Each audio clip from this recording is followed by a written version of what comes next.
Bonjour à tous. Vous n'êtes pas sans savoir qu'il y a quelques jours j'ai sorti une vidéo Minecraft qui était en 360 degrés. C'est-à-dire que vous pouvez bouger votre souris ou même bouger votre téléphone pour voir autour de vous. Ça permet une immersivité complète et surtout de voir à travers les murs. Regarde le bloc de terre. Je vois rien autour pour l'instant. Oh, il y a une mine pas très loin. Voici un peu. Super ça. Nice. Attends, c'est moi ou tu y serais? Je trouve ça plutôt hypnotisant et très agréable à regarder à la troisième personne. Comment j'ai fait ça? Avec un mode, tout simplement. Je n'ai jamais téléchargé de mode, ni même me suis intéressé à le faire, et pourtant j'ai réussi du premier coup. Vous allez peut-être me dire que je suis avantagé parce que je m'y connais, vous n'aurez pas entièrement tort, mais je vous assure, on va pouvoir réussir du premier coup, tous ensemble. Déjà, on va aller sur le site de Forge.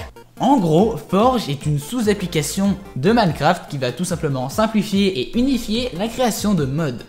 Mais c'est quoi un mod? Parce que oui, il va bien falloir définir les bases. Un mod, c'est une extension de jeu qui va radicalement le changer. Que ce soit une nouvelle interface, des nouveaux minerais ou des canons laser, on peut quasiment tout changer. Sauf mettre Minecraft sur plusieurs cœurs, ça c'est impossible. Bon, ça c'était une blague sur les serveurs, mais bon, personne n'aura la référence. Donc, une fois la version 1.12.2 de Forge téléchargée, on clique dessus, on fait suivant, suivant, suivant. Une fois que Forge a fini de s'installer, vous aurez remarqué qu'il y aura une nouvelle configuration sur Minecraft. La configuration s'appellera Forge et votre version donne qu'à 1.12.2. Lancez Minecraft et vous remarquerez qu'il y a un nouveau bouton. Il s'appelle Mode.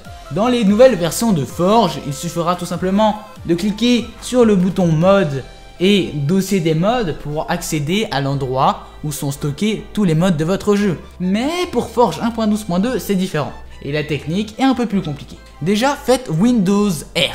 Vous allez voir une petite fenêtre qui s'appelle PowerShell si je me souviens bien. Et vous allez écrire pourcentage appdata pourcentage. Faites entrer, vous allez voir un explorateur de fichiers qui va s'ouvrir. C'est ici que globalement, toutes les données d'une application vont s'afficher. Allez dans .minecraft, puis mode.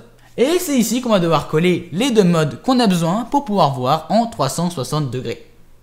D'ailleurs, ce mode est particulier puisqu'il en nécessite deux, lui et un autre. Mais bon, ça va pas être plus compliqué, il va juste falloir aller sur deux sites et les télécharger. Allez, on va le faire ensemble. Déjà, on va aller sur le premier site. On va télécharger le fichier et on va avoir un point jar. Maintenant, on va aller sur le deuxième site. On va faire pareil, on va télécharger le point jar qui est à peu près l'équivalent du point .exe mais pour Minecraft, et plus particulièrement pour les applications faites en Java, mais c'est un peu compliqué. Et ces deux modes, on va tout bêtement les copier-coller sur le dossier qu'on a ouvert il n'y a pas si longtemps. Voilà, vous avez juste qu'à relancer votre Minecraft et normalement, le mode sera bien installé. Maintenant, vous pouvez l'essayer en solo ou en multijoueur, mais il faudra l'activer avant. Donc allez dans le menu échappe, puis sur options, dans Render 360 Settings, et mettez simple, puis réglez le FOV à 360. Voilà, vous allez voir à 360 degrés.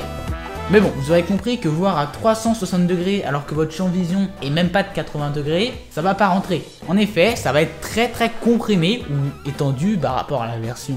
Bref, et ça fait un effet très bizarre la première fois. Ça fait vraiment mal à la tête et c'est pas très agréable de jouer en 360 degrés. On a vraiment l'impression de contrôler un tank, mais au fur et à mesure du temps, ça passe. Au bout de quelques heures normalement. Bon, là vous avez un fichier en 16 neuvième Full HD normalement, qui n'est pas en 360 degrés. C'est normal puisqu'il va falloir activer la 360 degrés sur un logiciel de montage vidéo comme par exemple Adobe Premiere Pro, Sony Vegas ou même DaVinci Resolve, qui est gratuit cette fois-ci. Alors je suis vraiment désolé mais je vais déléguer le travail. C'est très relou de faire ça et c'est vraiment compliqué.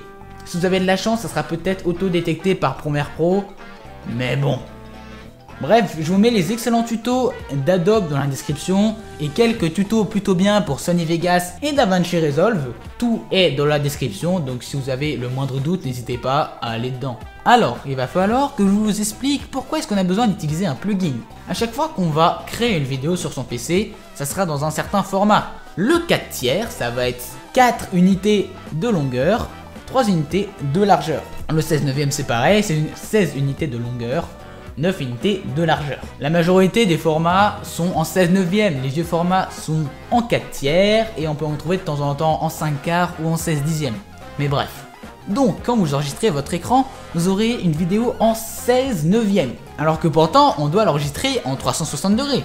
Donc ce que va faire le logiciel de montage, c'est prendre la vidéo en 16 neuvième et l'étirer, genre complètement.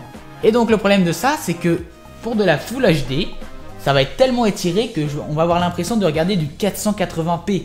Et pour avoir une bonne résolution, par exemple une résolution qu'on pourrait imaginer comme HD, il faut prendre de la 4K native. Si vous voulez avoir une très bonne résolution, comme par exemple l'équivalent de 1080p pour une image en 16 neuvième, il va falloir enregistrer en 6K ou en 8K votre vidéo. C'est ça le problème principal des vidéos en VR. Pour les caméras, c'est pas un problème puisque en général c'est des caméras 1080p ou 4K et ils en mettent deux, ils les collent.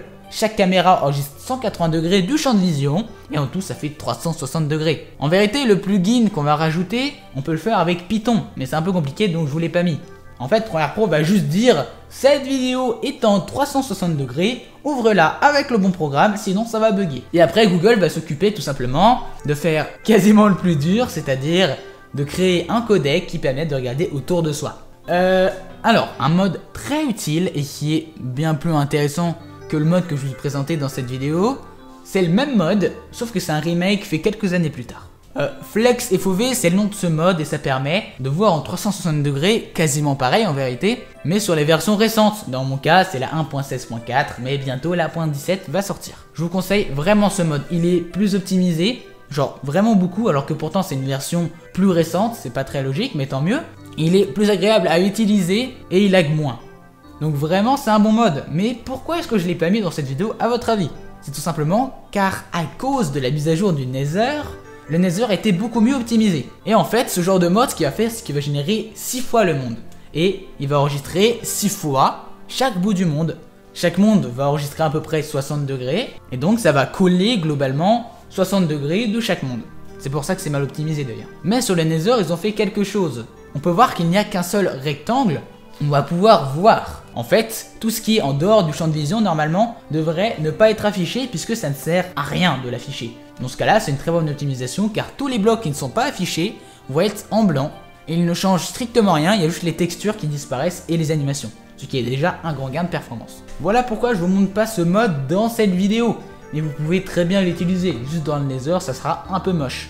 Par contre, dans l'Un ça marche. Dernière anecdote, Optifine c'est un mode. Il s'installe quasiment pareil, juste en cliquant dessus, même pas besoin d'installer Forge, et il permet de zoomer et une meilleure optimisation. Bon bref, je vais pas vous embêter avec les termes techniques, mais en gros, c'est mieux. Bon, cette vidéo est terminée, merci, et surtout, GG d'avoir regardé la vidéo jusqu'à la fin. On va se revoir la semaine prochaine pour une nouvelle vidéo.